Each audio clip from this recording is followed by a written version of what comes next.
Подведены итоги конкурса «Тяга в небо», в котором приняли участие школьники и студенты со всей Республики Коми.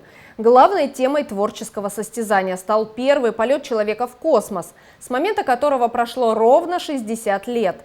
12 апреля, в День космонавтики, организаторы объявили имена победителей.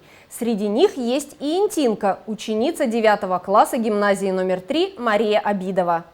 Конкурс проходил по разным номинациям. С января по март организаторы принимали от школьников старших классов и студентов Коми рисунки, фотографии, стихотворения, рассказы и эссе. Всего было подано 169 заявок. Интинская гимназистка Мария Обидова представила на конкурс стихотворение собственного сочинения.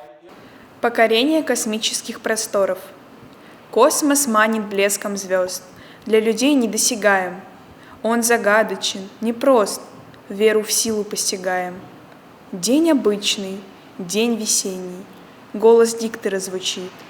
По космическим просторам в космос человек летит. Замер мир от удивления, сделал он один виток. Ждут с надеждой приземления, каждый бы ему помог. Мир кричит: «Ура, Гагарин! Космос смело покорил! Наш простой советский парень небо для людей открыл».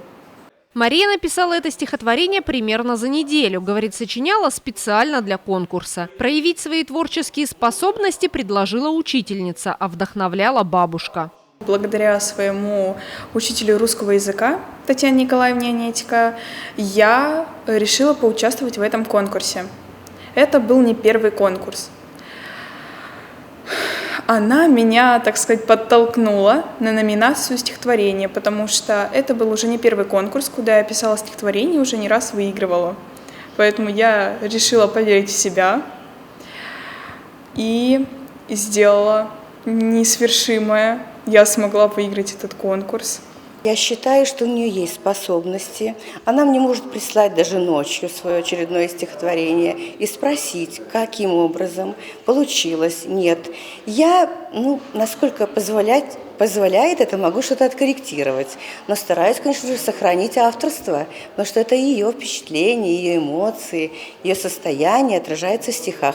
Также надпись победителем была в конкурсе «Символика Республики Коми». Тоже очень хорошее стихотворение. Маша уже давно увлекается поэзией. Девочка признается, русский язык и литература – ее любимые предметы. За время учебы гимназистка написала несколько стихотворений на разные темы.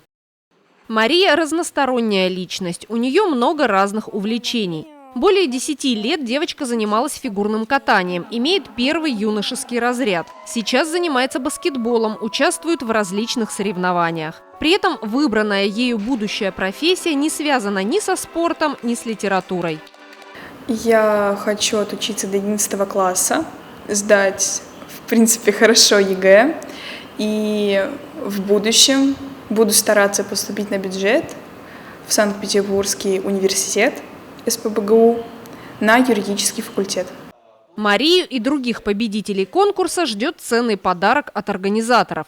Весной этого года для ребят будет организована экскурсия в Звездный городок, который находится в Московской области. Молодые люди посетят легендарный центр подготовки космонавтов имени Юрия Алексеевича Гагарина, пообщаются с космонавтами и смогут прикоснуться к тайнам бесконечного космического пространства нашей галактики и всей Вселенной.